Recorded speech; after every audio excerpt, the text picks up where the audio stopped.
nutrients, oceans in decline, not danger, disaster in real time. Put out the fire, ooh, put out the fire. Metafoodians rise, this is your power. And here in India, one truth stands the same.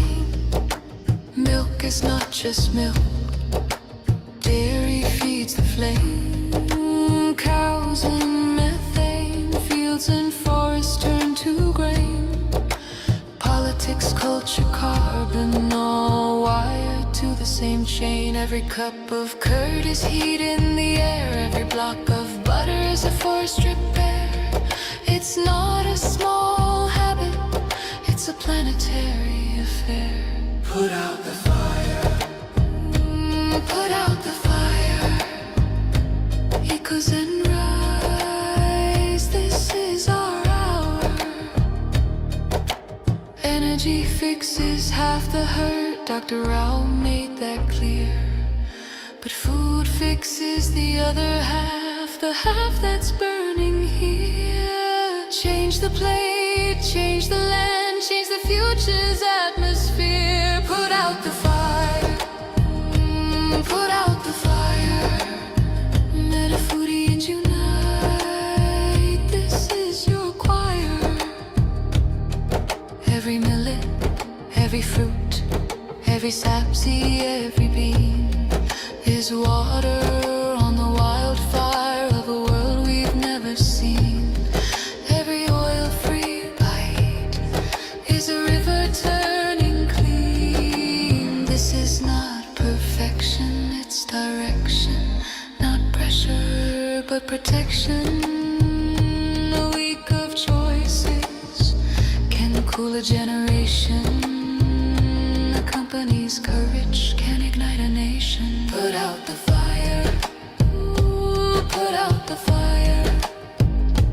Echoes and rise, this is your hour. Metafoodians unite, Metafoodians ignite, sharing love in the metazone, light in the path to a cooler home. Put out the fire, ooh, put out the fire. Together we rise, together we inspire.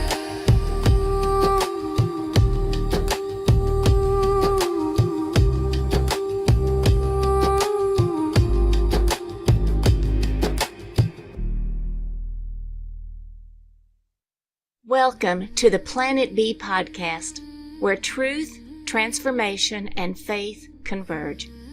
Join us as we flip the script on ecological despair, guided by Dr. Sailesh Rao's vision for a compassionate, rewilded vegan world.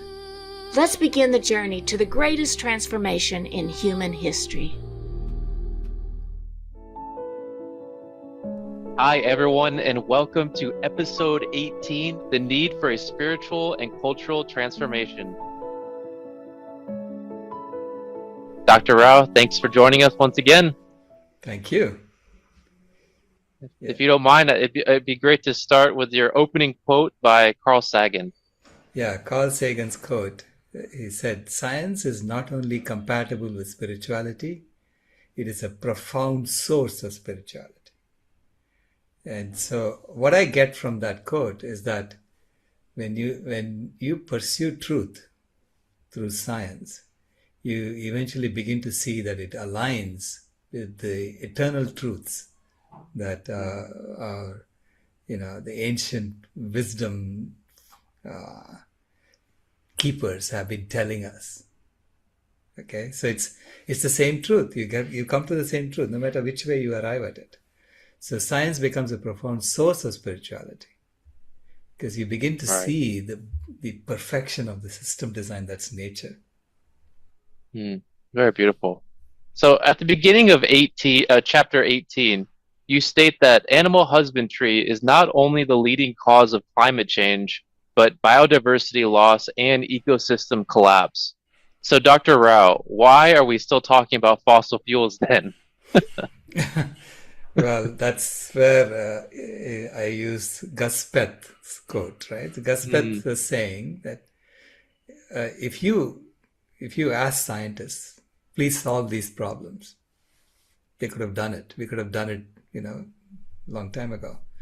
So right. he said, I used to think the top environmental problems were biodiversity loss, ecosystem collapse, and climate change.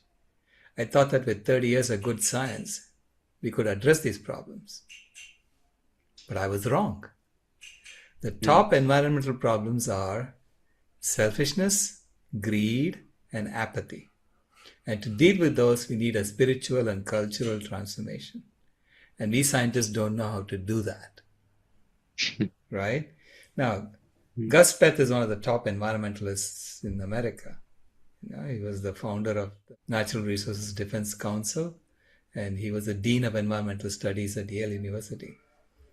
So he knows what he's talking about, and I'm saying those three problems that he stated were the three problems that the UN identified in 1992 at the Rio Summit. Climate change was actually the third problem. The first was loss of biodiversity. The second was the ecosystems collapse, meaning desertification. So they formed three conventions: the Convention on Biological Diversity, the UN Convention to Combat Desertification, and the UN Framework Convention on Climate Change. So that was mm, the third one, right? Now, initially, they were all meeting every year. And then I think in 1995 or 1996, they decided they're going to de-emphasize biodiversity loss and ecosystems collapse. And those are going to meet only once every 2 years. And climate change, we're going to continue meeting every year. So this is why it's COP31 for climate change. That's going to happen in Turkey this year. And it's COP16 for biodiversity loss, COP16 for mm. desertification, UNCCD. And so why did they get de-emphasized? Because there it is very obvious that animal husbandry is the leading cause. You cannot argue Mm, against that. It's only in climate change you can kind of massage the data and make it look like fossil fuels. And that's what they were doing. It was just an elaborate deception, so to speak, because the entire system is based on deception. How do I persuade someone to, buy my story and therefore buy what I'm selling? That's the kind of system that we have created. And this is why it has to be a cultural transformation. We have to change how we deal with each other. No more of this deception. We are trying to solve common problems. You cannot have deception as the one that's running it, And, all right. once you realize that animal agriculture is the leading cause of all three of these problems, then it's a personal transformation that needs to happen, Mm, right?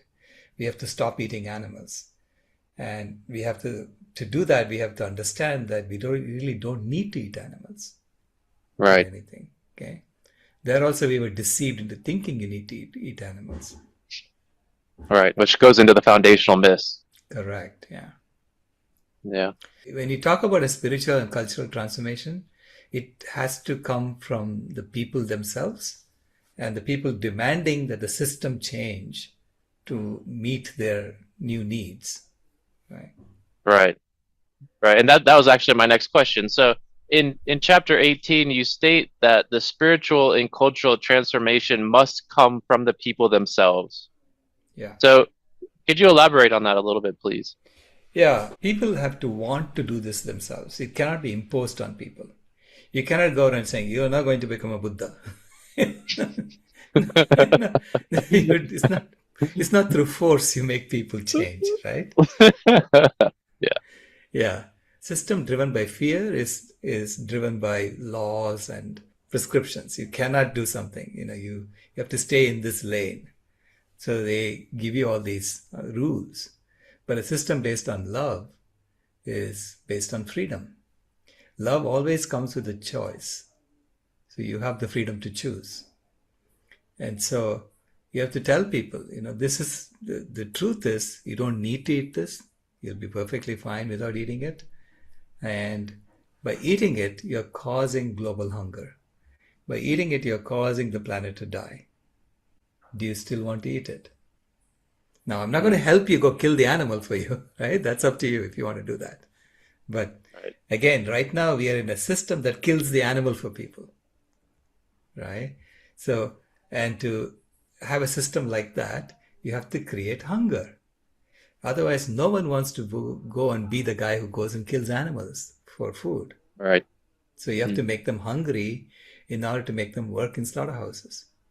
So the entire system is based on this myth that you have to eat animals in order to survive. All right. Right? Yeah. How does fear propel this planet A system and these myths? Fear, you begin by saying that you don't belong unless we tell you that you belong. And how do we tell you that you belong? Well, if you do something that we like, we'll give you some money. That allows you the help of others. Otherwise, you're saying if you don't have any money, you're totally dependent on others, and who's going to help you if you don't pay them?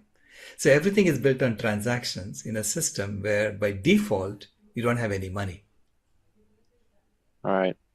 So by default, making sure that no one has money, and then they have to depend on a social safety net that is not reliable, forces people to follow the rules and to stay in their lane, to go obey those who have money, right? Obey those who have money.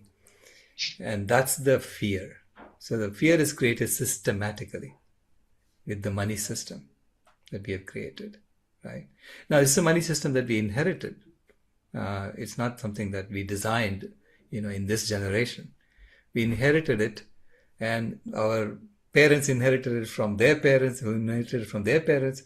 So if you go back, you realize someone cooked this up in order to maintain their power, right? And it got propagated because there are those in power who wanted to maintain their power. Yep. So you have a system where there are billionaires, right, or millionaires, and those who have lots and lots of money, and who can pretty much say, I want this to happen, and it should happen to them, right? Yep. Even if it means bending the law. So this is why I wasn't surprised by when I found out that billionaires were going and exploiting little girls. Yeah. Because that's their fantasy, and they want to go and say, I have billions of dollars, so why can't I fulfill my fantasy, right? All right. And that's the kind of abuse that happens. And in a system in which we are routinely abusing the children of other species, we should expect our billionaires to start abusing the children of our own species. All right. So, Dr. Rao, do you feel that animal husbandry and the consumption of animals is at the core of this self-propagating fear that is created in the Planet A systems? Correct. It's one of the foundational fears that drives all the other fears, because you see it's an exploitative system, and as human beings, we look at animals and who are being exploited terribly and say, at least I'm better off than them. And we are taught that you need to exploit animals in order to get an essential macronutrient in your diet. And a lot of people believe that.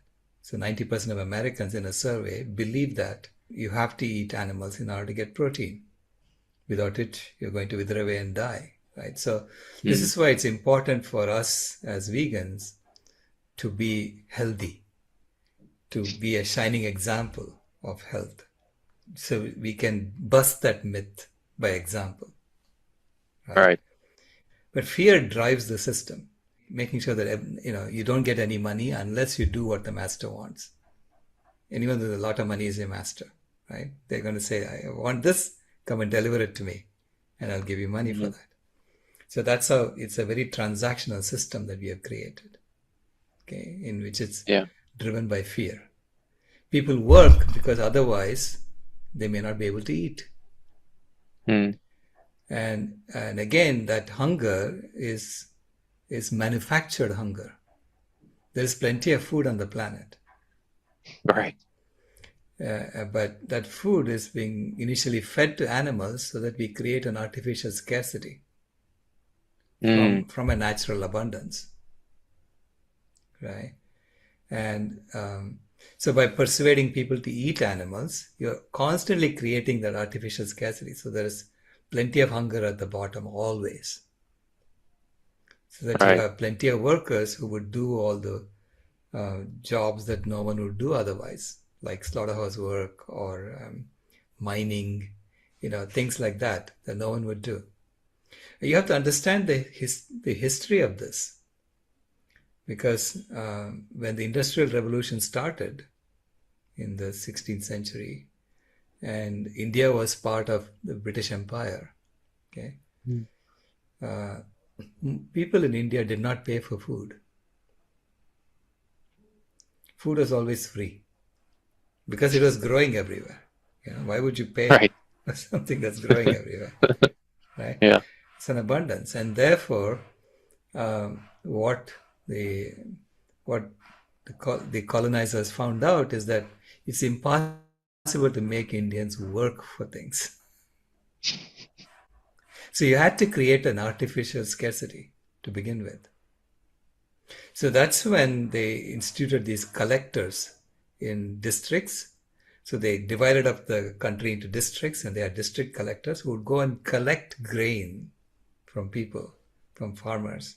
So they would tax villages in the same grain, collect the grain, put it in trains, and take it and store it in warehouses. So they started controlling the food. Wow. And only then they could get the people to work. So they got Indians to migrate all over the place, right? So this is how Indians got to be in Fiji, in West Indies, in South Africa. All of that was to do work, for labor. And it was through hunger, through deliberate hunger. So we have records now from when the English East India Company gave away their control to the British government, to the British Crown. Then the British Parliament kept records. And in those records, we know that there were 25 famines between 1857 and 1947, in 90 years. Wow. That's crazy. And over 60 million Indians died of hunger in those days, okay, during those famines.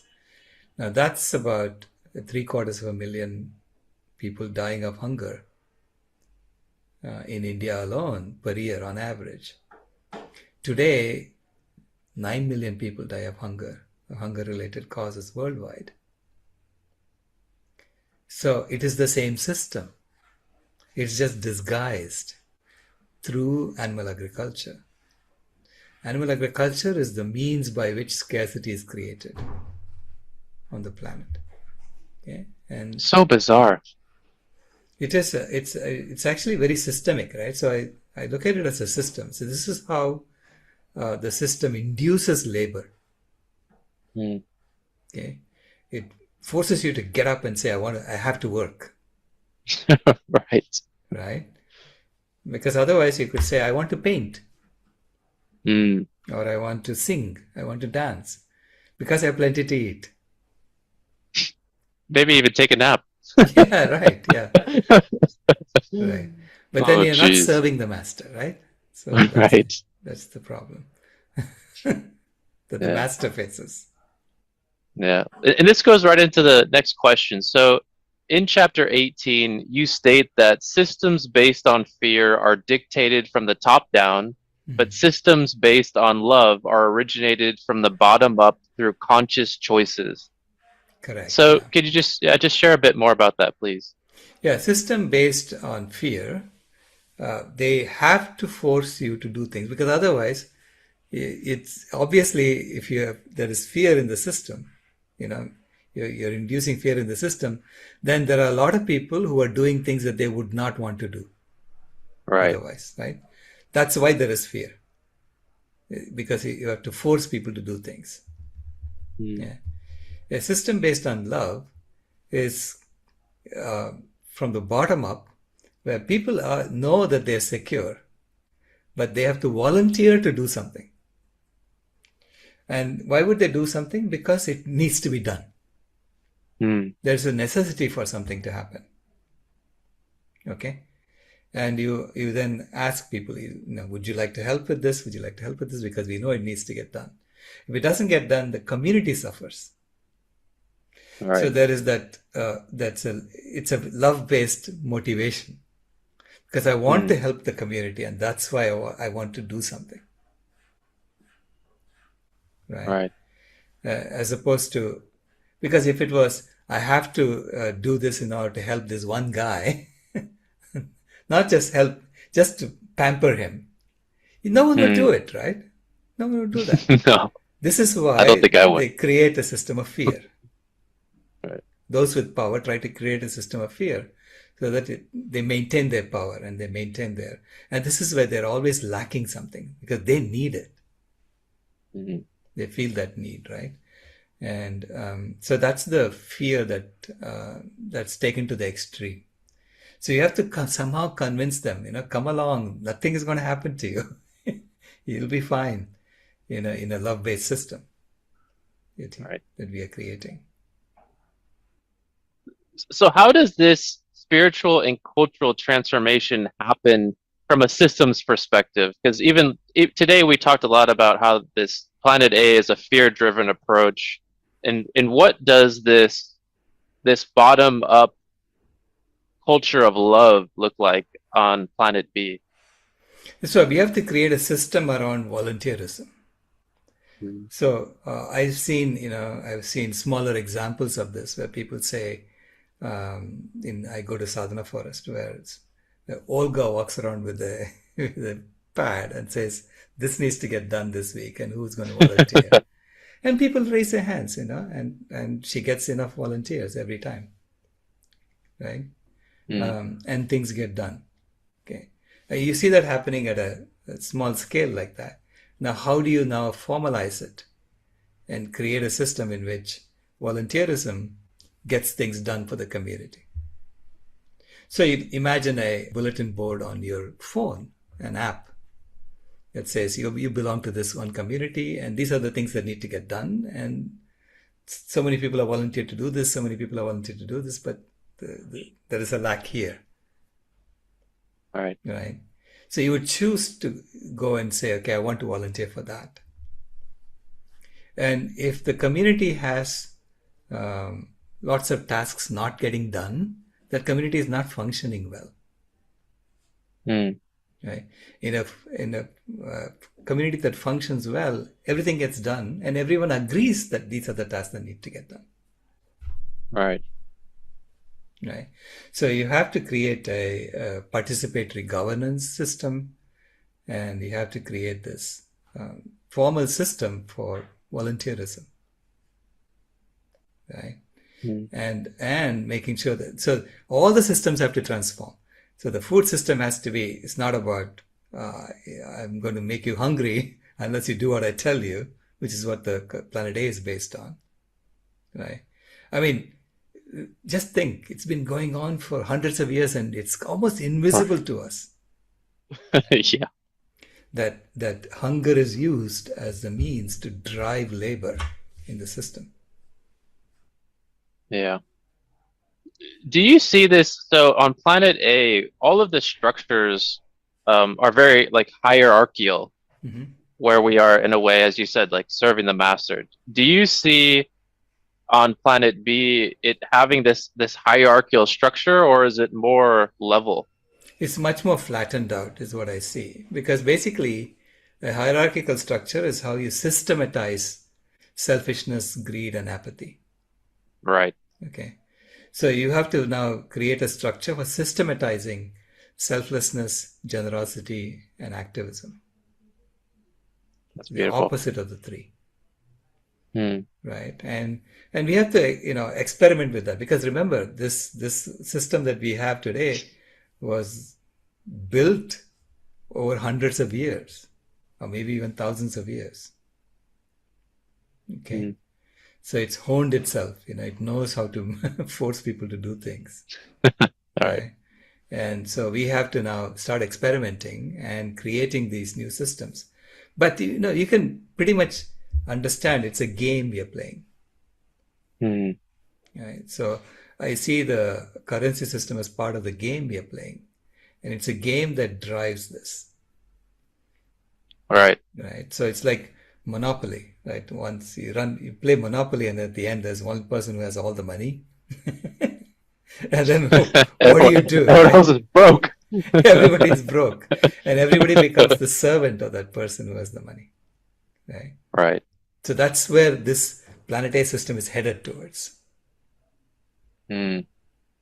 Right? As So inequality keeps increasing, that's where it's headed. right, and it's a wonderful segue into in this chapter you talk about how on the Planet A systems, selfishness and greed are handsomely rewarded, and that reward is usually a financial, and that's where this hierarchical structure kind of keeps going, really.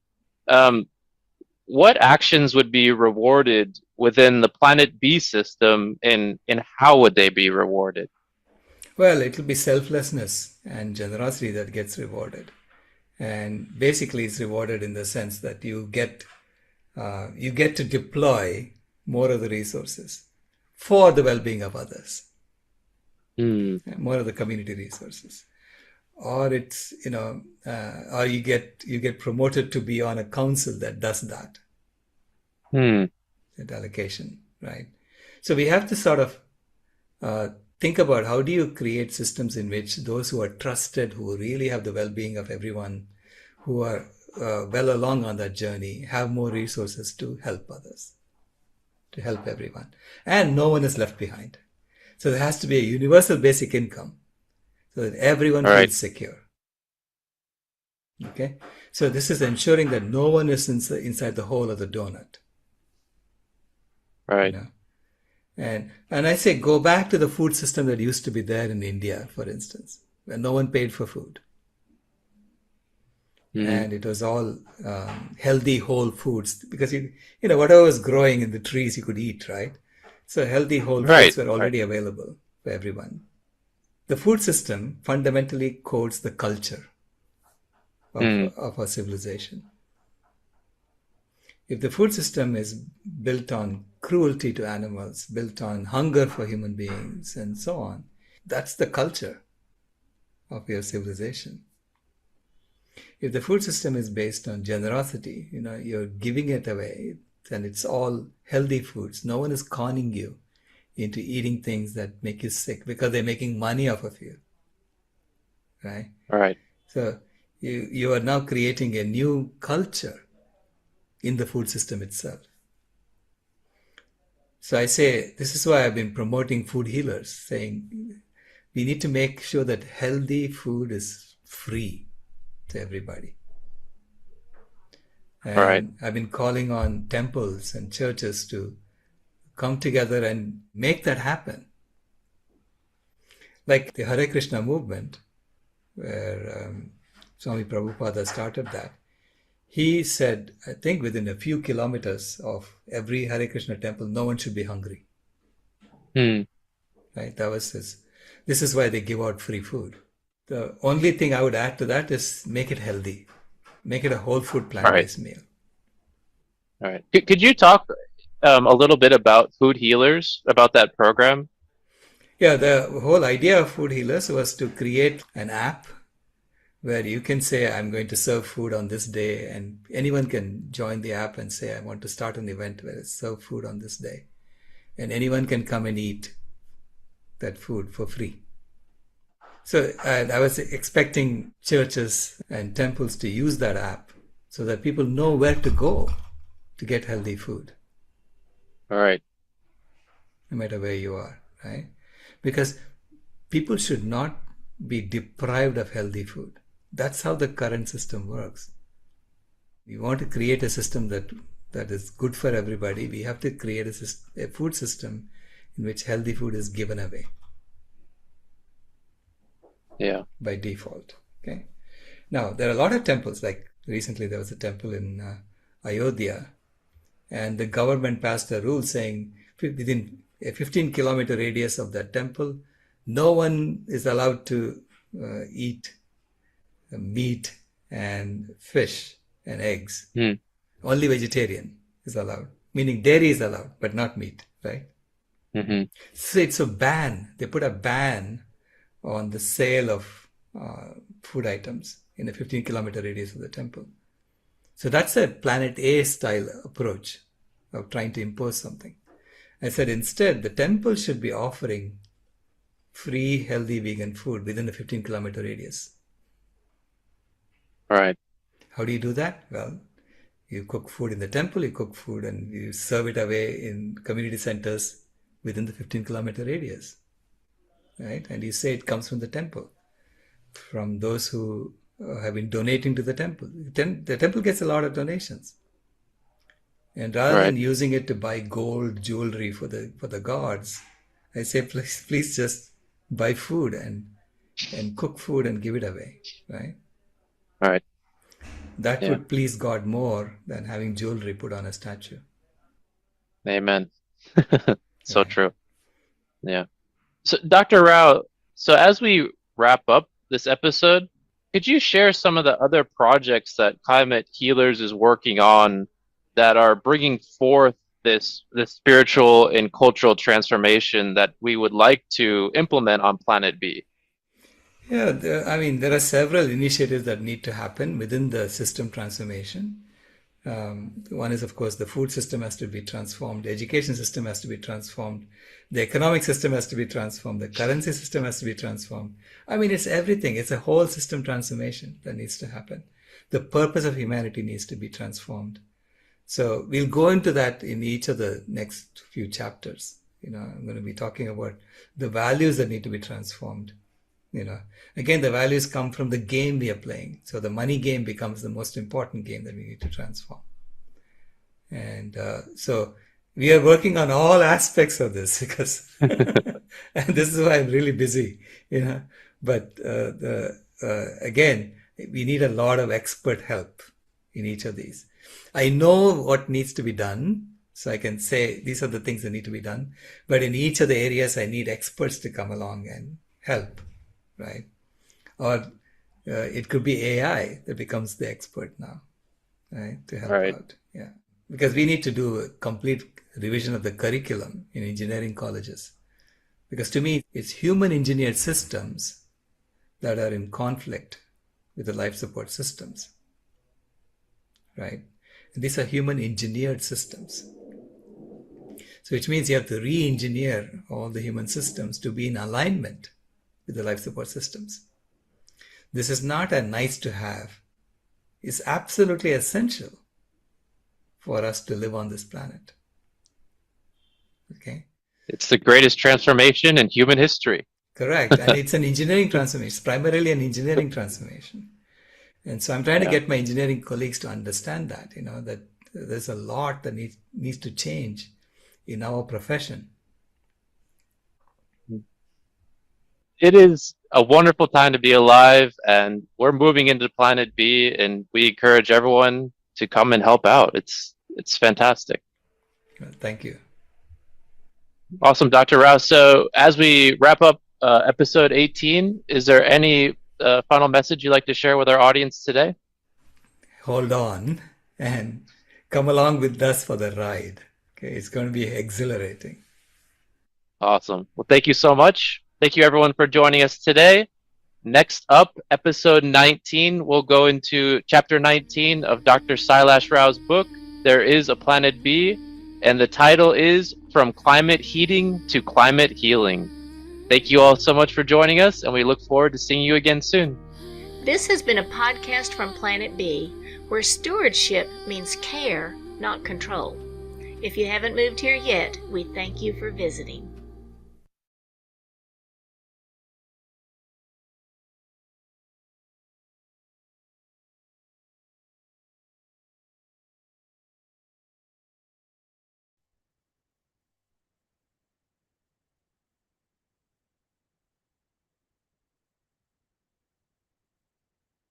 Go ahead, Brittany.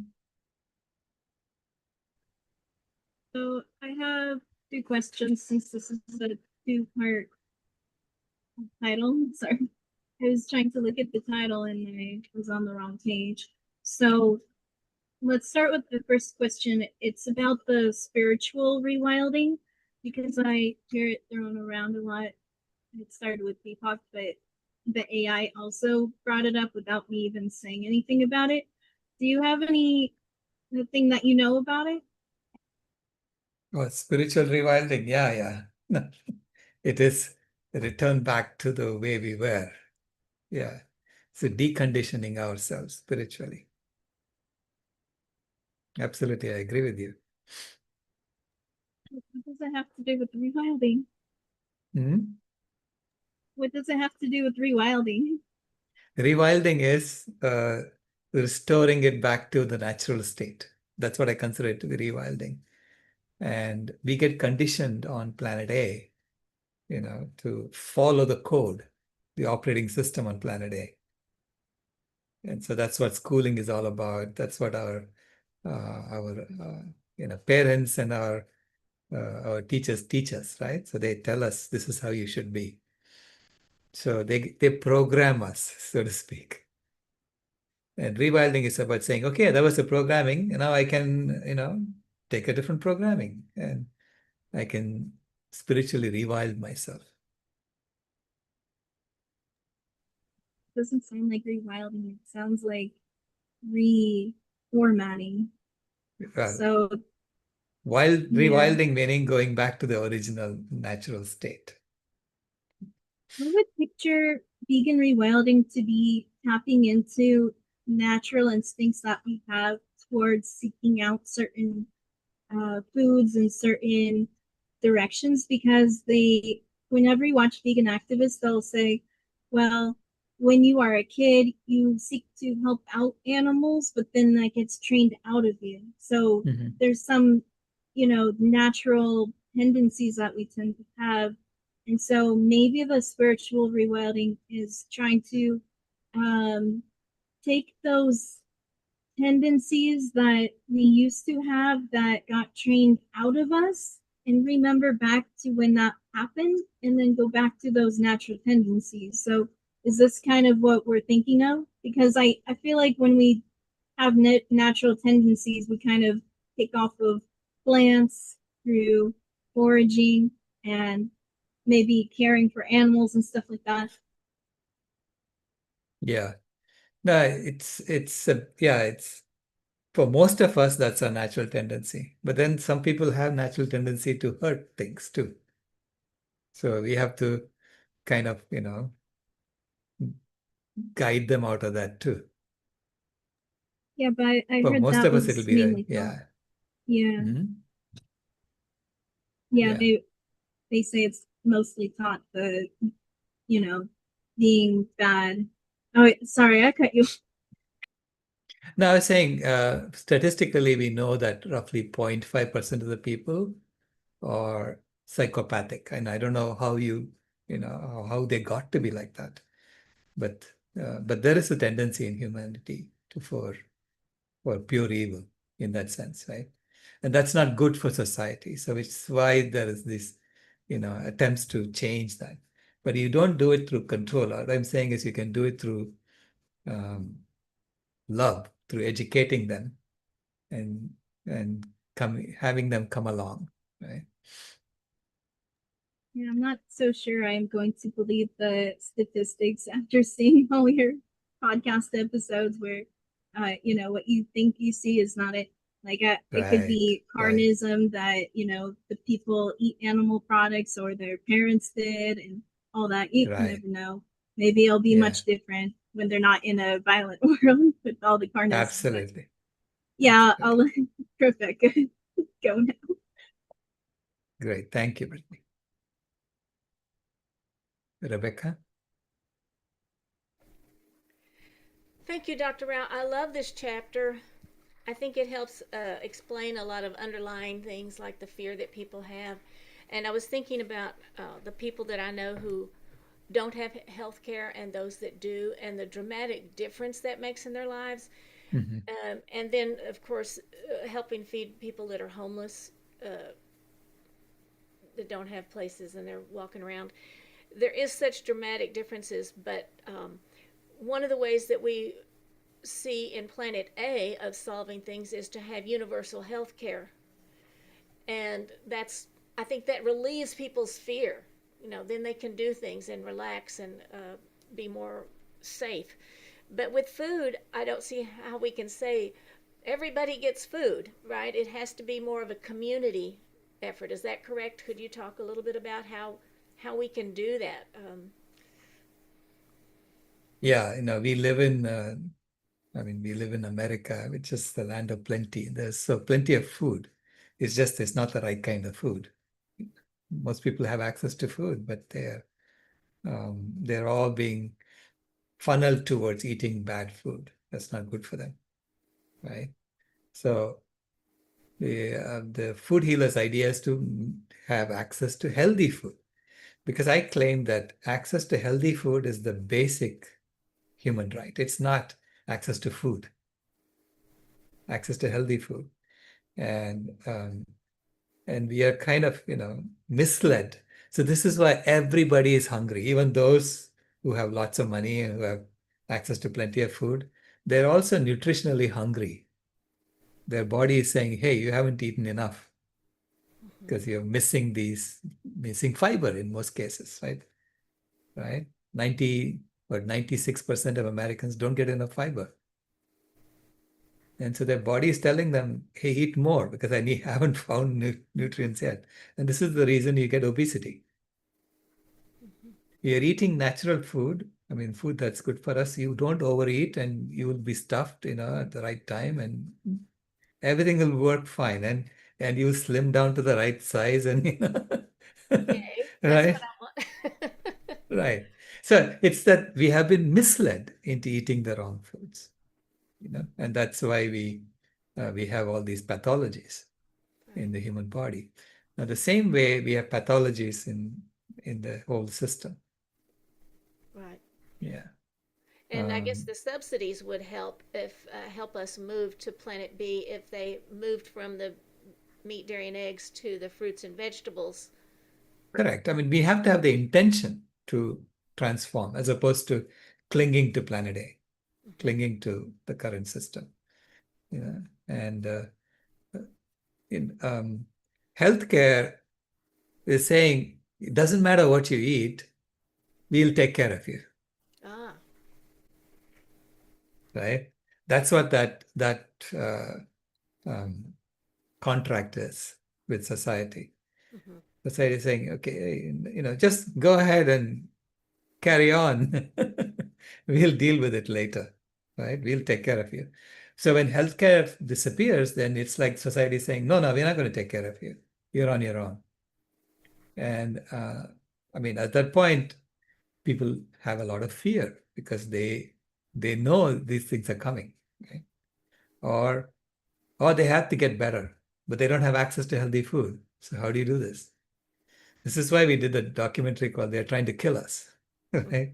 Which is pointing out that this is normal for a segment of the population already. This is already normal.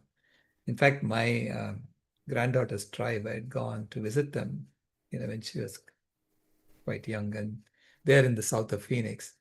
And their governor told me, whatever is happening to us, because they get diabetes by the age of 10, they get amputations by the age of 30. Their life expectancy is in the 50s. Okay, so, and they all have to live close to a dialysis clinic.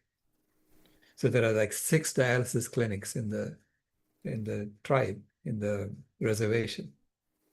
Okay, and they try to live close to that. And so he is saying, they try it out on us, and they're going to do it on you. So whatever we are facing, you will face 20 years later. If we let this continue, that's the way it's going to go. Okay? And so this is why it's time for us to change the operating system, change to Planet B. Absolutely. Thank you. Yeah.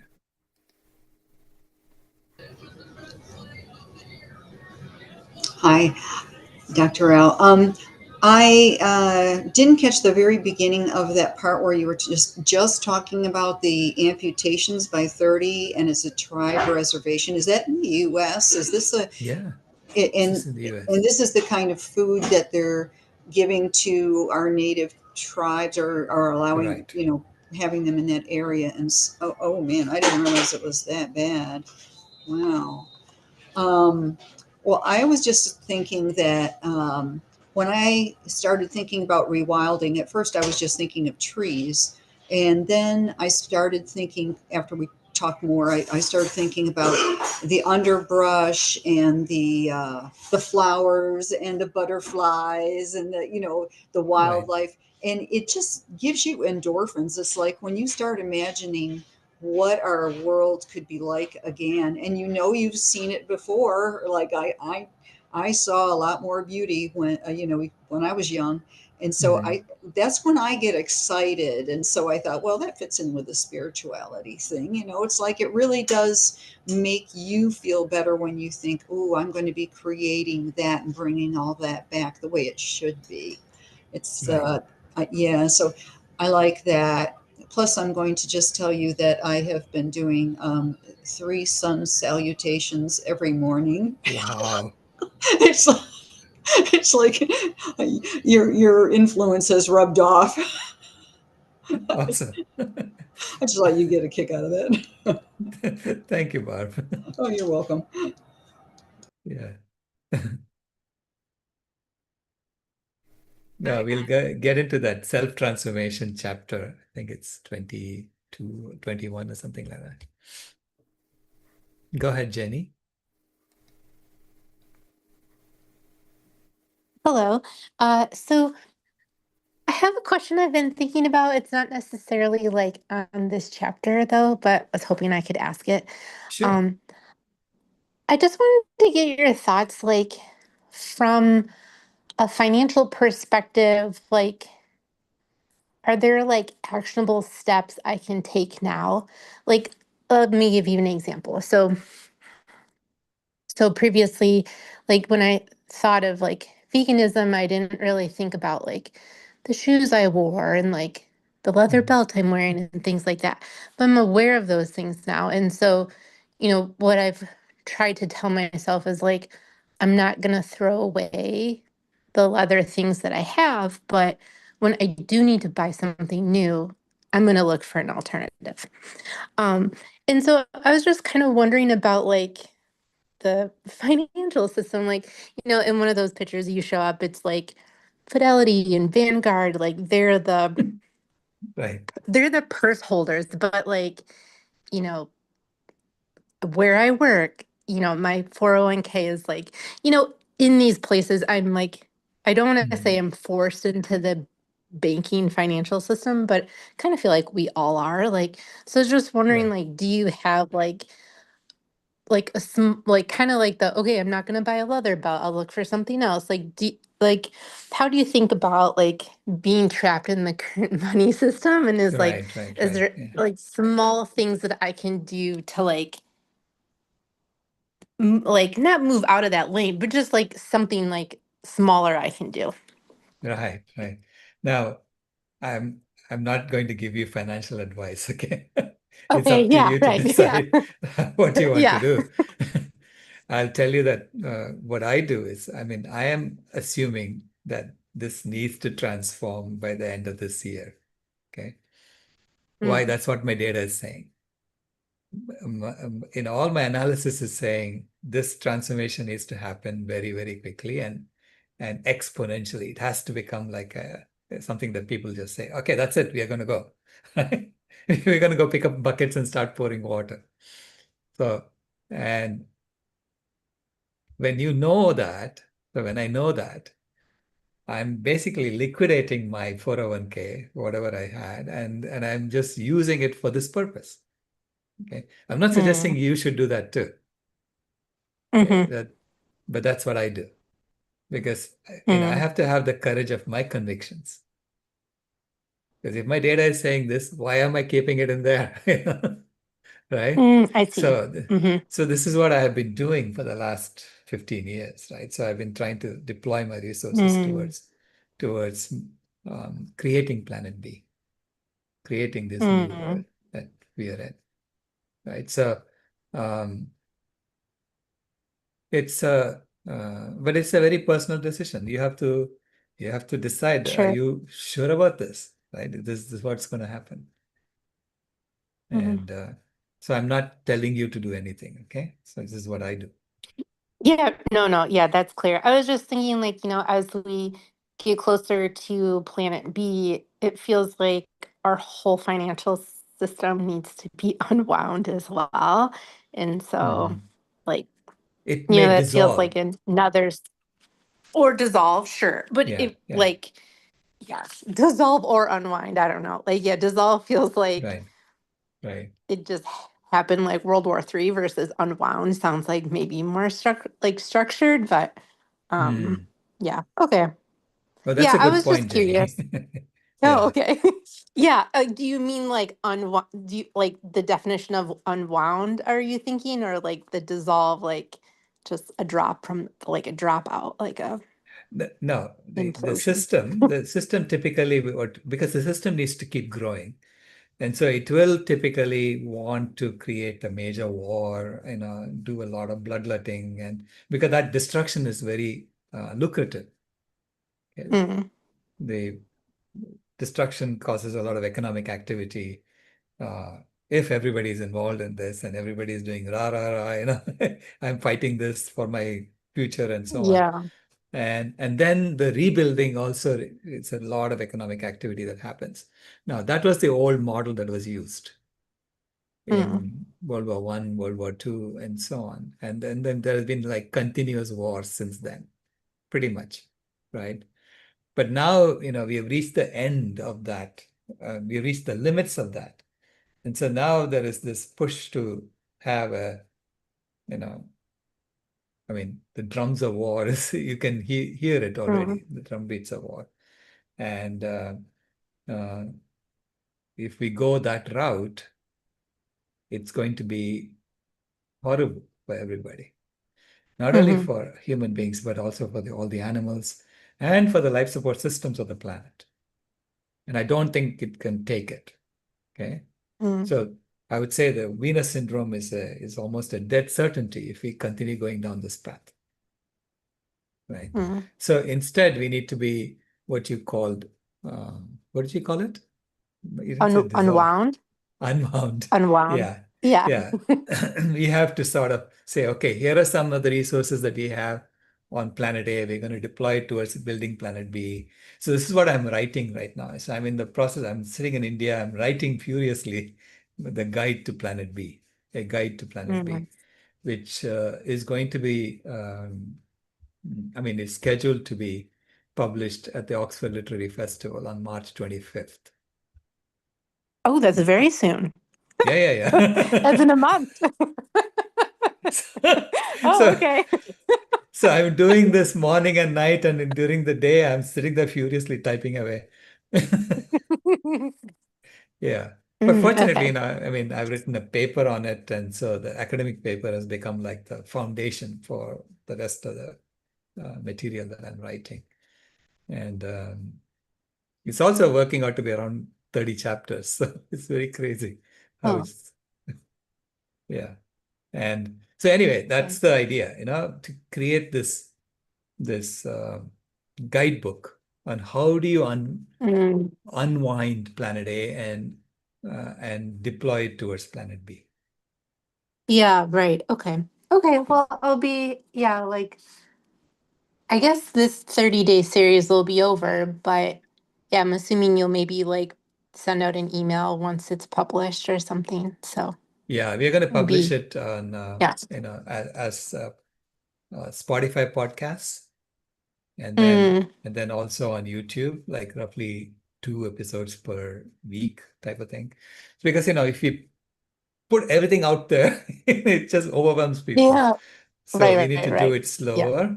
And so hopefully by the end of March, we will have this, There is a Planet B, fully published on Spotify and on YouTube. And Oh, then no. I meant the new paper and the March the new 15 book, one. Oh, yeah. the new book will be published March 25th. Uh, Oh, okay. yeah, if I'm hopefully it will be published on March 25th. That's my goal Okay. anyway. And then we will probably, do something similar with that book because it also has 30 Oh, chapters. yeah, that'd be great. Okay. Okay, Yeah. cool. Thank So you. because I want people to come along, to Planet B, so I'm also giving talks in engineering colleges. I'm targeting engineering colleges because I need a lot of engineers to be involved in this Mm. and putting together the details of this operating system of Planet B. Yeah, definitely. Great. Thank you so much. My pleasure. Rebecca? Okay, a long time ago, I thought about the volunteerism that you had talked about and thought, well, how are we going to get people to do the roofing? How are we going to get people to do the hard jobs, the jobs that nobody Right. wants? Mhm. And now I'm thinking, oh, we're not. I mean, unless it's really needed. And so the Right. roads may not get paved unless we have people who are willing to do that. And we're not going to do the mining because unless somebody wants to do that. So we are looking for big changes. And and so I want you to talk a little bit about that. And then I'm thinking, okay, well, wouldn't that mean maybe I need to save my money, build a bunker, grab everything I can because it's going to get bumpy and I don't want to go into that direction. Right. Yeah. That's what the billionaires are all doing. If you notice, as soon as you become a billionaire, it looks like you have to go build an underground bunker, right? So it looks like it's normal for all billionaires to build underground bunkers because they're billionaires in the current system, right? And they are assuming that this system will continue forever into the foreseeable future, right? And if that happens, there's going to be a lot of destruction because that's the only way this thing is going to continue because it's already beyond the capacity of the planet. So it needs to, conserve its resources. And it does that by wiping out a whole bunch of people. So it's just normal behavior. Um, so this is what, this is how I look at, that's the lens through which I'm looking at the current things that are happening in the world, current events in the world, because it's a planet A, which is becoming unsustainable. And therefore it has to figure out how to shake off the excess. Mm-hmm. So And the excuse me, go ahead. no, and then, but we have to tell them, look, we don't have to do this all the time. There is a way to switch to a different operating system that is about climate healing and not climate heating and so on. So we can, we have to create an engineering team of 8 billion human beings, all working towards rebuilding planet Earth and assuming a true role as the thermostat species of the planet. Mm-hmm. So that's the story I'm trying to get people to accept. Mm-hmm. Well, and I feel and see the generosity of people. I donate my money to this. I see people donating their time and their money, and so that feels good, and that's part of Planet B. Right. Um, I also claim, so this is an empirical claim I'm making, is that when people are healthy, they want to do things. Okay. It's only when you're not healthy that you want to go lie down somewhere and, have someone come and feed you stuff. Right. So the goal is to get human beings healthy. And we have to create a system that normalizes health and makes human beings healthy. Okay. And this is why lifestyle medicine is so important in Planet B. lifestyle medicine is the basis of Planet B. Beautiful. I hadn't heard that, but of course, that makes sense. Yeah, Yeah. because that's what the lifestyle medicine doctors are wanting to do. They want to keep people healthy. It's preventive medicine. It is, and once people are healthy, I've seen, like, Ken, 90-year-old. Yes. I mean, basically, he's busy all the time. He's working on Make Delhi Breathe Again. And I know another gentleman, who's organizing my talk for next week in Mumbai at his alma mater, which is the Institute for Chemical Technology. So I'm going to be talking to a whole bunch of chemical engineers, and I'm telling them, hey, guys, you have to change your curriculum, right?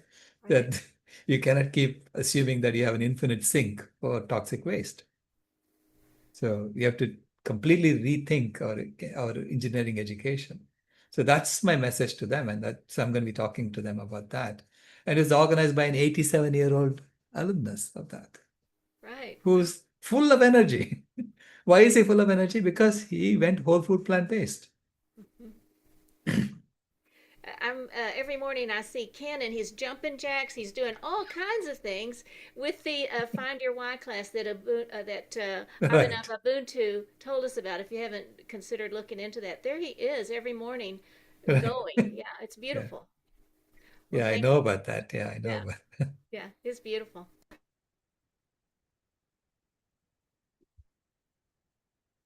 Willow. Yes, I have a question and also an observation. Um, my observation is that I'm focusing and accessing information about, veganism within the food system. And I I see groups of folks that are so fearful because of their body condition, medical issues, and so many medication. And it seems that if we, as the vegan message is being spread, those are the folks that are jumping in and actually starting to reverse their condition through vegan food. Mhm. Um, uh, I'm a little concerned about trying to understand and explain the phrase that says that um, we can we can have all the protein and calcium that our body needs with plant food, uh, and then it says as long as we eat enough of it. And I'm always concerned about putting that simply because, as it is, food is not available to the people that we're trying to reach. Um,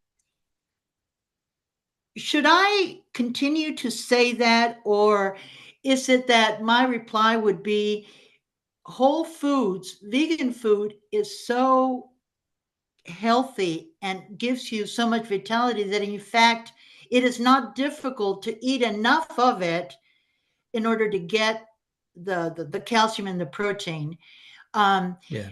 But I'm just a little worried about that statement. As long as you eat enough of it, then you don't need to worry about calcium and protein. Can you reply on your thoughts on that? Yeah, sure. I'm actually quoting Dr. McDougall when I say that. If you go to the McDougallFoundation.org, he's got the 4 deadly dietary deceptions on the website. So, and he ought to know because he's treated like tens of thousands of people. Unfortunately, he's passed on now, but let me put the link to his website. So McDougallFoundation.org, the statement he makes in the protein deception. So the 4 deadly dietary deceptions, deadly dietary deception, protein. Okay.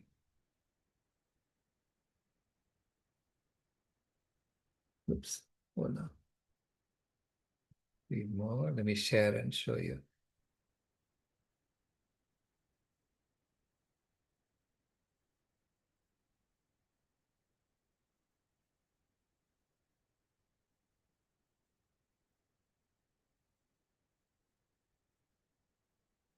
So this is an article as of November 1, 2021. Okay. I mentioned protein and you echo meat. Animal foods, especially beef, are marketed for the high protein virtue, the unique position. The truth is all natural plant foods contain enough total proteins and individual amino acids to always meet our nutritional needs. May I say it again? There has never been a case of protein deficiency ever reported to occur in humans on natural diets. We can readily observe that plants meet the protein needs of the Earth's largest animals, elephants, hippopotamuses, giraffes, and cows. You'd be correct to deduce that the protein needs of much smaller humans can easily be met by corn, potatoes, rice, and/or wheat. The World Health Organization recommends that men and women obtain 5% of their calories as protein. Remember, WHO is saying 5%. When people talk about protein deficiencies in America, they're talking about the USDA recommendation of 30%. How the heck did the USDA come up with 30%? Because 8 of their 9 dietary recommendation panel they come from the industry. It's highly corrupt. So anyway, WHO recommends that men and women obtain 5% of their calories as protein. Human breast milk, the proper food for us during our time of most rapid growth, is only 5% protein. When measured in grams, an active man requires 38 grams, a woman 29 grams. Rice alone will provide 71 grams of highly usable protein. White potatoes will provide 64 grams daily. Our requirements for protein are so small that this nutrient should never be considered in planning a diet for people or the planet. That's Dr. John McDougall. And he's the doctor who helped me on my path to health. Okay? And so I stand by what he's saying. I think he knows what he's saying. Yes, I recall now, and I'll try to remember the elephant example. I've always loved that one. It's like they're not having any problems. Right. So another question I have, I just heard you say 90 million people die of hunger every year in the 9 world. million. 9 million. 9 million? Yeah. Oh, okay. Well, because I came across a number, 200 million, and I'm confused if it's 200 million die from hunger, or is it the 200 million that die from other forms like poverty and diseases not related to food? No, the official statistics, which again, we now know a lot of the official statistics are suspect, but the official statistic is that 60 million people die every year. And total is about 60 million. Oh, and about 130 million are hunger. born. No. Hunger is only 9 million. Total. So 9 million from hunger. Hunger is 9 million. Yeah, hunger and hunger-related causes. Okay. And Okay. 30 million is from chronic diseases, avoidable chronic diseases. 30 million diseases, yeah, avoidable. From avoidable chronic diseases. 30 million. The total is about 60 million. Okay. Whoa, my numbers were okay. All right. Well, I'll see about that. And one last question. As we access information, it feels to me that veganism is growing. I don't know, maybe, we see more products available in the mainstream stores and such. But then I'm also hearing, including in the chat tonight, that, and I've heard it again before, that people that are vegan reverse and go back to eating animals. And I'm wondering if you have any opinion on that as to why that might be happening. Yeah. Thank So you. roughly, in fact, the statistic is roughly 85% of the people who try to go vegan go back. So 87? 85% of the people. Okay, Okay. go Now back. that's the statistic. That's actually a few years old. I don't know what it is today, but Wow. approximately 85% of the people go back. Now, why do they do that? They get social pressure, okay, from their friends and family saying, don't stray, come back. I got a lot of it, right? When I went vegan, a cousin of mine said, come on, you've eaten this before, so take some. And I was saying, dude, don't you understand? I'm not doing that anymore. Anyway, and some people, they don't have the um, conviction to oppose social pressure. Okay. Okay. Social pressure. It takes a certain amount of courage, a certain amount of willingness to stay out, get out of the crowd to oppose social pressure, to withstand social pressure. And a lot of people don't have it. It's okay, but that's the way we are. This is why we are a herd Yeah. species that goes along with the herd.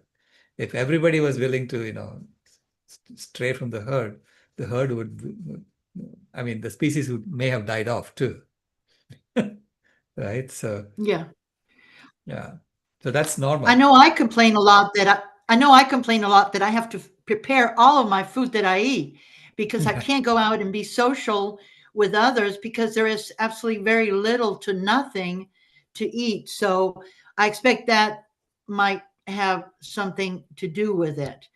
And Right. just as I'm trying to get folks to leave the meat out of this institution, I'm wondering if my argument should mean, don't worry about the fact that you're not going to teach people to eat cooked meat because they will have plenty of meat that they can eat on their own. That's their own choice. But it doesn't mean that we need to stop trying to influence the institutions to change. So one other thing is that I never can find the number of vegans on the planet. Can you give me a number? Is there a Yeah. way to even know who are the stable, ongoing vegans in the planet, maybe in the past 5 years or so? Yeah, there is a survey done by Statista that's Uh-huh. available, but you have to pay for it. Okay. So it's behind a paywall, and they are saying 280 million people are 280 vegan. million. Now, I claim that, I mean, I looked at their numbers, and and I say that some of what they're saying is suspect. So I don't know how good their data is. So, Yeah. so I'm correcting it, and I'm saying it's roughly 200 million, okay, based on my knowledge Yeah. and what Statista is saying. Okay. Yeah. Now, since I found some holes in Statista's work, there may be other holes that other people will find, and hopefully some of the holes are in the right direction. Some of them are in the wrong direction. So, Yeah. this is messy, right? Yeah. So Well, I'd say yeah. roughly 200 million is what you can assume right now. Okay. Now it's being suppressed.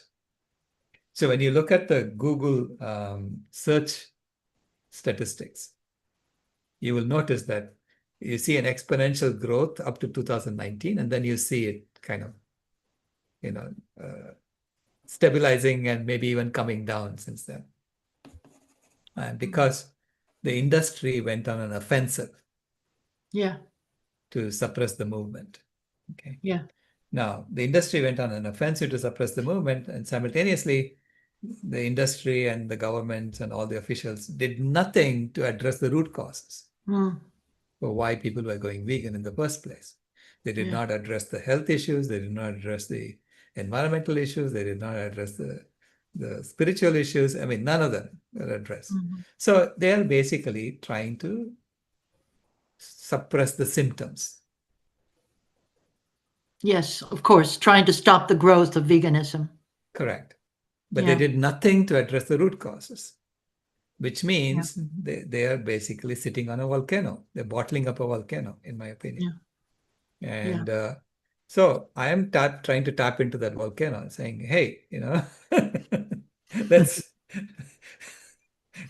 let's just open the cap.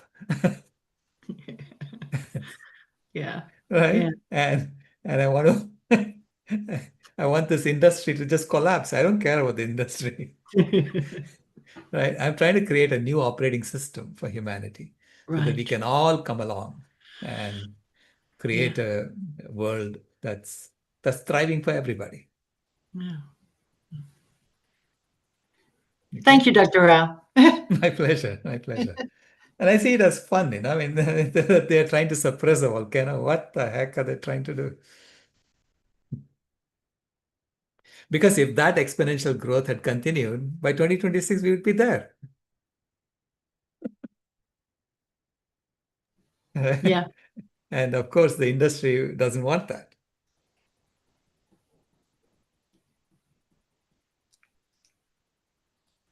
Brittany? Thank you. Sure. Barb, you go first. Barb? Yeah, sure. All right. Well, that's fitting because I'm replying to Willow as far as the statistics, because some have come out recently, and they've said that vegans are eating less meat, vegan meats and less alternative meats, and therefore veganism is dying. I mean, I saw, and it's like, it's not that at all. It's like after a while, we just learn to make things ourselves, or we prefer things ourselves, and or maybe due to the fatter issue, or saturated fat or something, we're cutting down on some of those extras, and so we're still vegan. It's like I think that that's some of it. And yeah, they made a big deal of it the past week, all about, oh yeah, it's dying because we don't see as much meat being sold, and it was just the two, Impossible is sold less, and Beyond sold less, and it's like, it very shallow reporting, I have to say. Yeah, I wrote a blog about that recently. Okay. In response to actually not just reporting, but even our own community, right, is repeating that. Oh, okay. And I was saying, we shouldn't be repeating that because you are amplifying their story. Right. And I think we're going to get a lot of the people who have left, they'll start coming back after a while, I think, and especially as we roll along with our system, I think they'll join in, Yeah. Right, absolutely. In fact, the fact that the 85% of the people have gone back, meaning there is a huge reservoir. So if let's say 200 million people are vegan today, it means that 7 times that much, like 1.4 billion people are waiting, right? Or 6 times Exactly. as much, right? And so 1.2 billion people are ready to jump and be vegan as soon as everybody says, hey, that's the right thing to do. Okay. Right? And when will they say it's the right thing to do? Well, we have to tell them, look, if you don't do that, you're going down the chute. Why would you do that? Doesn't make any sense. Right? So let's fix this. Let's get real. Let's get real on this planet. Okay? There's only one planet that we have. We don't have any other planet to go to.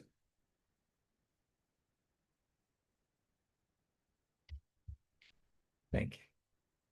Brittany?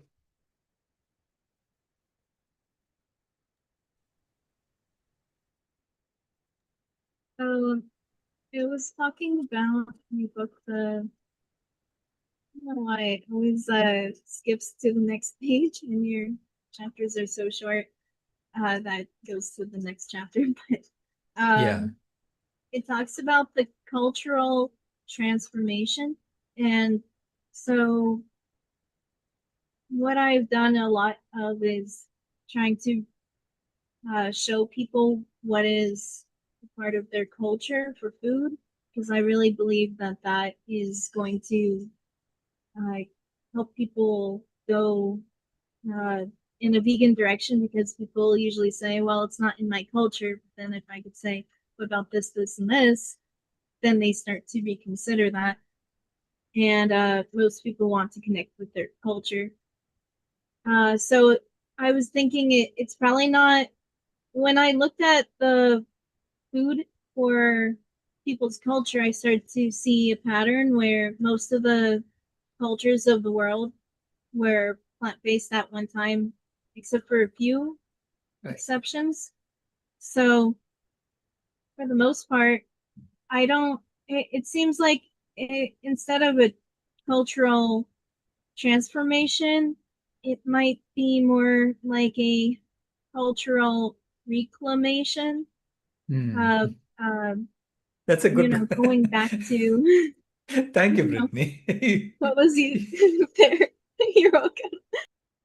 Yeah, that's the right way to put it. Cultural reclamation, not a transformation. Because basically, most indigenous cultures in tropical countries, places where lots of people are currently living, were plant-based. Why? Because it's easy. Why would you go chase after an animal and kill the animal and cook it when the food is right there in front of your eyes? So it's easier for us to just eat it straight out of the tree. And so base food like in India, I know that the base food is fundamentally vegan. Fundamentally whole foods, plant-based vegan. This is why we are literally going back to the way we used to eat. And going back to the way or adopting the way that villagers eat today. Okay?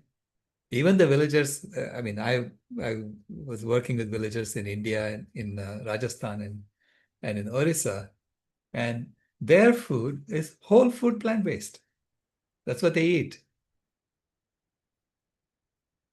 Okay, and because that's what they can afford.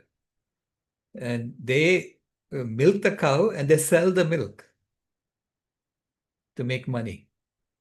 So that's their only source of income. They're not eating the cow, they're not eating the milk, drinking the milk or making cheese out of it or whatever. It's the people in the cities who are doing that.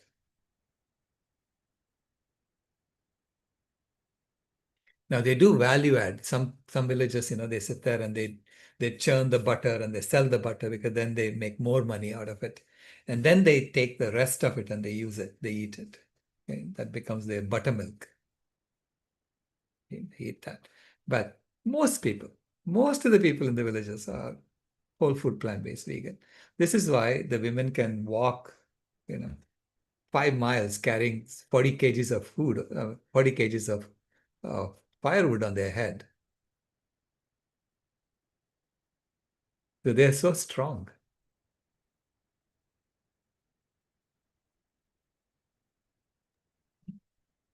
Yeah, cultural reclamation. Thank you, Brittany. I'm going to use that with your permission. Yeah, I put on my website, I made an exception where for anything that's vegan, I don't need credit, just run with it. Run with it, Share yeah. as much as possible. Yeah.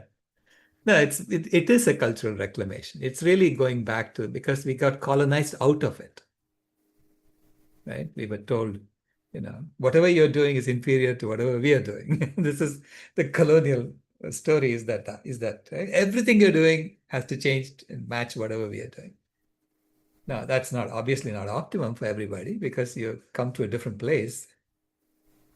And now we have to put everything on the table and figure out what is optimum for all of us. And be prepared to throw away your cultural, some of your culture that doesn't work anymore. So it's not, we've always done it this way is not the right way to choose the future.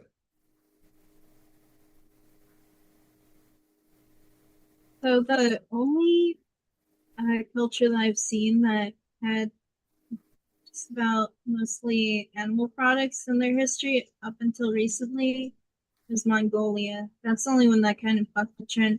And even then, they have some sort of vegan direction that's been suppressed. But Yeah. it's kind of been the opposite, where they ate a lot of animal products and then went everywhere. And then because of the power struggles, then they got invaded. So Right. due to the animal agriculture, so that's only one. But with most of the other ones, it's just most of the um, most of the history has been plant-based, except for up until recently, mainly the past 100 years. Yeah. Yeah. Rebecca? I wanted to call your attention to a question from Michael in the chat, and there's Okay. another one he also wrote up a little bit above that.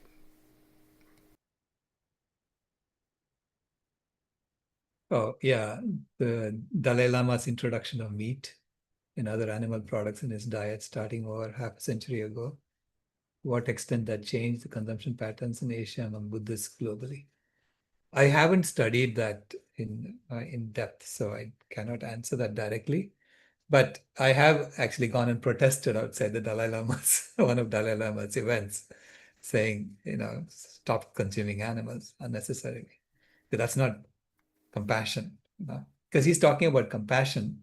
You can't be eating animals like that unnecessarily. Now, he claims his doctor is telling him to eat it. I said, well, I'm happy to fund a whole food plant-based doctor for the Dalai Lama. Okay? So change your doctor. Right. Okay, now the other one was about industries. Do you see that question from Michael, Dr. Rao? I think you may have touched on this, but to summarize, let's see, what is it? In which ways have industries gone offensive to suppress the vegan movement? Do we have any evidence of this, or is this just soft evidence, something that we just feel like? No. That's hard evidence. Jane Willis Mitchell has reported on it on Unchained TV, and I think, she has talked to someone who's seen it, it's like a warehouse full of monitors and people sitting there and directing people to go and respond to vegan posts on social media. So if you see, you put a vegan post, a post that about veganism, and you see someone coming and attacking it, trust me, it's not. It is systematic. So these people are, they are very systematic when they're paying like $18 an hour or something like that for people to go and do this. There's even a master of beef advocacy. So they have an MBA that you can take, a 6-month MBA course. So it's very, very systematic. What's the name of the master's degree? Whatever? Master of Beef Advocacy, MBA. Master. Okay. Beef advocate. Yeah.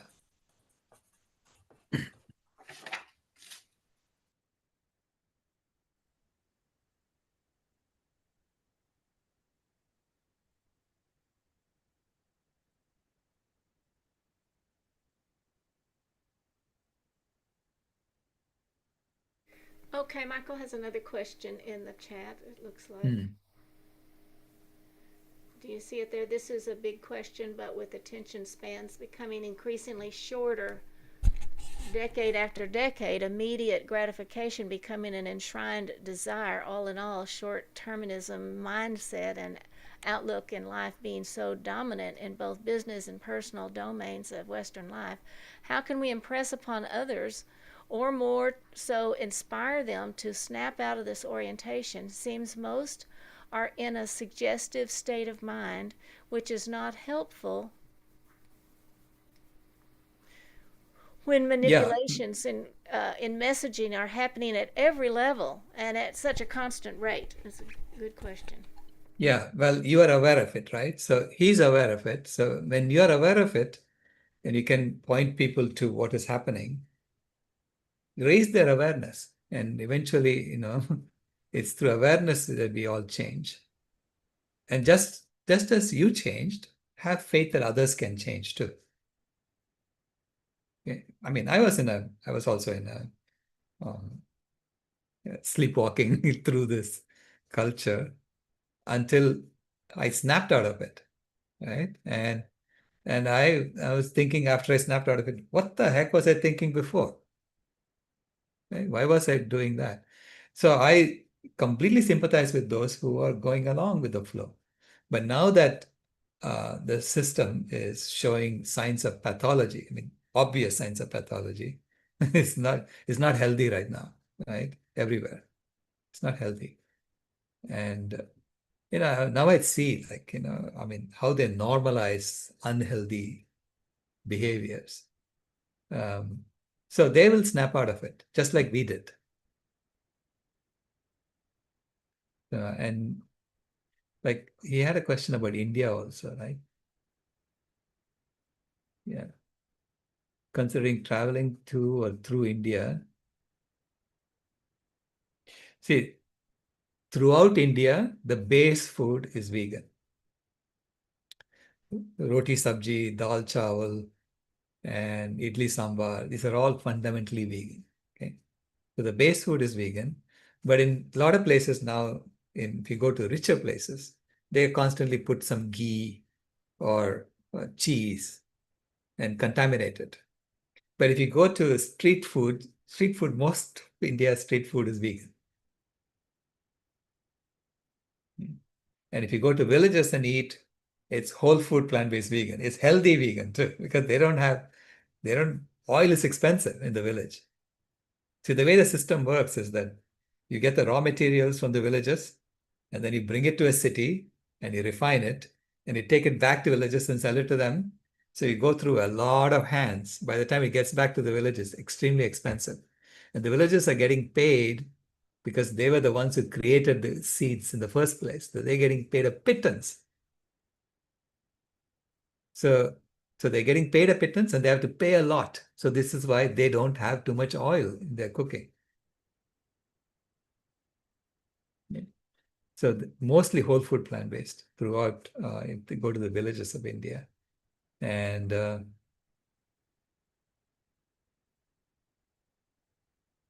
now I'm finding in the cities of India, I get access to healthy food much easier than in the US. So I've subscribed to a meal service. So I'm sitting here writing my book and someone brings food to me every evening. Okay. And it's delicious. And I don't know what she's bringing every day. It's something different. And it costs me like $5 for the meal. So I have one meal a day. Okay. And the rest is just fruits and things. One big meal a day and comes around 5 o'clock in the evening, and it's all whole food plant-based. So I'm bursting, I've got plenty of energy to write this book.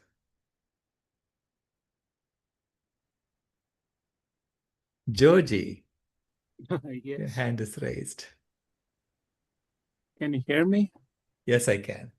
Okay. First, I guess a comment about what is the term she used? Reclaiming the original Cultural culture. reclamation. Cultural reclamation. Yeah. So, and she mentioned Mongolia as being, maybe non-vegan to begin with. And I think probably the people who live in the Arctic regions, because they, relied on whales and things like that, and they couldn't grow anything, they were probably non-vegan for a long time. Right. Then I have two questions. The first one is sort of a follow-up to what I think Jenny asked, and you said you expect things to happen very quickly this year. Mhm. So the question is, what if things don't quite come together this year? Are we upon the Venus syndrome, as you as you put it. Mhm. That's the First that is the question. first question. Do you want me to go with the second Yeah. question? Now, the Venus syndrome, the probability is increasing, okay, year after year as we continue this planet age system. The probability keeps increasing. And we have identified something like 22 different loops that are potentially going in the wrong direction. Okay. But we won't know if they have gone past the point of no return until we try pulling them back. And so this is why it's and I think the people in the UN are aware of it. A lot of people who are aware of it, that this is happening. And now, when will they do this seriously is the question, right? When will they start implementing a Planet B style solution? Now, first of all, we need to do a good job of propagating this, telling people that there is a good news story. Okay. And that's the first step. I'm trying to do a better job of that. You know, Jamin and I are working on a potential big press conference that we can have with lots of press invited to talk about this. Now, Jamin has resources. He has done this once before. He did it for marijuana, and he was incredibly successful. He made marijuana, you know, he was responsible for making marijuana legal. Yes. Okay. And so he and I are working on something. So we'll see. Hopefully around the same time as the book release for a guide to Planet B, we're going to do something like that. And then we are planning, you know, to do a full court press at COP31, which is in Antalya, Turkey, in November. So we are trying to get a Planet B booth. So we'll definitely have a Planet B booth in the green zone. It's we'll see if we can get a Planet B booth in the blue zone as well. And so because there was a planetary science booth in the blue zone this year in COP30, which was basically highlighting the problem. And I'm saying we are done with highlighting the problem. We know there's a problem. You know, we have to highlight the solution to that problem. And that's the idea behind the Planet B booth. So we're going to try and apply for that. And we're going to fundraise for that. And, you know. So we are building, you know, we are creating momentum, a crescendo to happen. Okay. So, and I know that the probability is getting worse and worse.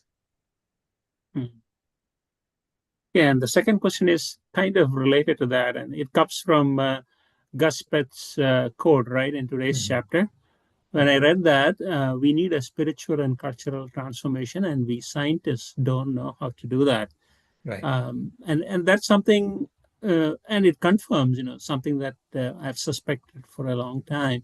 And I would even add political to that spiritual and cultural transformation. So I guess the Correct. question is, you know, do we have any spiritual, cultural, political folks leading the, you know, move towards Planet B? Because scientists and engineers, we are, you know, we are nerdy about numbers and not necessarily about influencing people and winning hearts and minds, that sort of thing. Right, yeah. Now, my response to him saying scientists don't know how to do that is that I'm an engineer, I'm not a scientist. So, and I know that there are systems that I can work on because I know that it's the system that's driving selfishness, greed, and apathy. Okay. The system is promoting it. The system is rewarding it, rewarding selfishness and greed and promoting apathy. You know, basically all this advertising is about promoting apathy in people. And I know that as a systems engineer, I know how to create systems that would promote selflessness and generosity and activism. And that I'm going to work on. And that's how I started working on this. Because I saw Gus Pett's quote something like 15 years ago. He made that statement in a radio interview on BBC Radio 4. Yeah. But So you do. Sorry, go ahead. Complete here. No, I was saying, yeah, there is an engineering component to it. there's also a political component to it. There's a spiritual component to it and all that, So I model myself on, I want to do something like what Satishan did for the Delhi Metro. Okay. I don't know if you know that story, Satishan. You mean Sridharan? Oh, Sridharan. Yeah, right, That's right. Yeah. Sridharan did for Delhi Metro. Yeah. I think you related the story during this VCOP, right? Sometime. Right. You said There's a whole politics. report about it from the Japanese, the Japanese funders of the Delhi Metro. The Japanese International Cooperation Bank or something like that, JICA.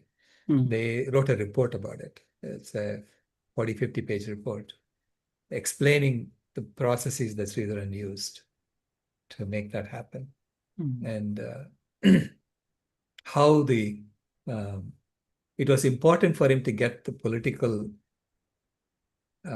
political support for doing it his way. Right. Okay. But he was focused just on the engineering aspect of it, but he had political support. And because of that, he was able to accomplish that incredibly fast. Yeah. I think, I like what you mentioned a couple of days before about doing something with the mayor or something, but right, some vegan initiative with the mayor, but I guess it has to rise up for that. That's a beginning, I guess, right? Because right. It's political clout that kind of flipped the food pyramid right now, for example, right? And you need a corresponding or larger political clout to flip it back again. Right. Yeah.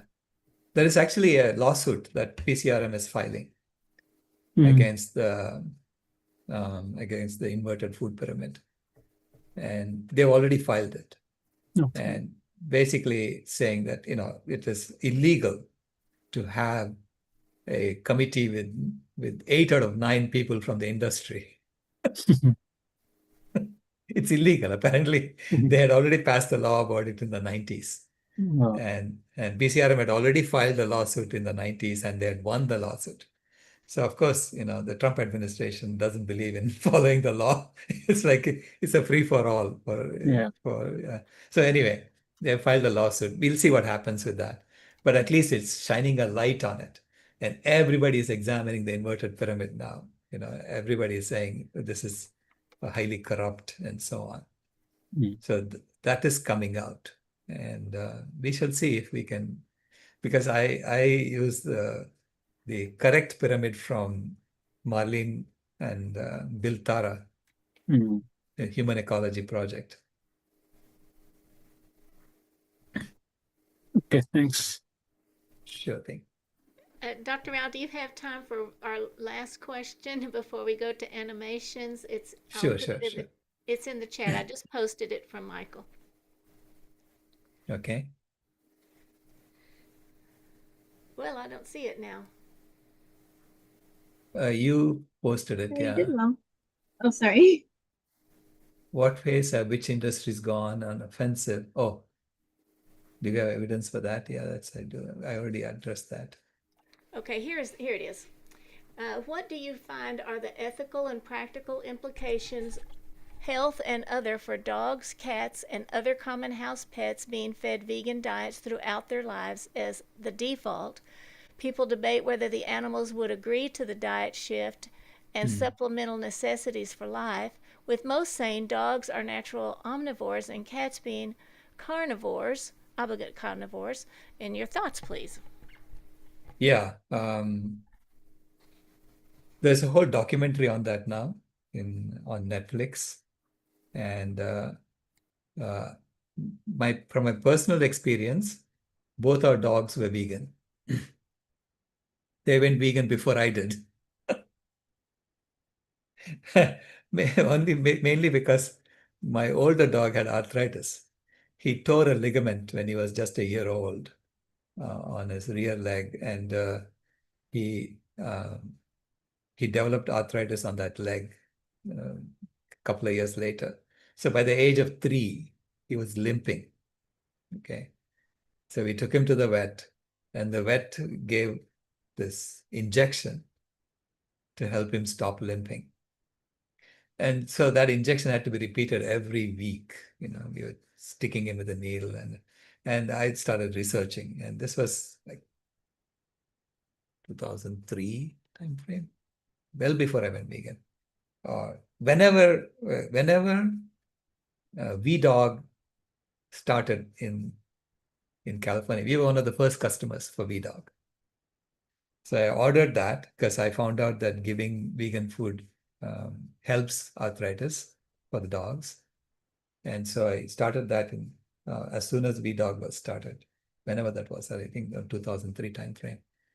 And we didn't have to give him injections after that. He was able to walk. I mean, he wasn't running. He wasn't very active, meaning I would take him walking and he would, after about, a few hundred yards, he would say, let's go back. And he'll turn around himself and pull me back. I'm done with smelling all this. And so, because his leg was hurting him. But then I took him swimming also. And so that's how we managed. And he lived to be 13 years old for a black Labrador, which is really very good. It's like he was a 90-year-old man when he died. So both our dogs were vegan starting that time. Okay. And I know they thrived on it. They did better on it than before they were vegan. Because we had all kinds of issues before they went vegan. He had not only arthritis, he also had irritable bowel syndrome, and he would throw up, and we had to change from this diet, this food to that food. And once he went vegan, there was no problem at all for the dogs. Now for cats, they have found a way to create taurine, the kind of amino acid that you don't get mostly in plant foods. So they found a way to increase taurine in the food, and then have vegan plant-based food for cats that's available today. Okay, it's called Evolve.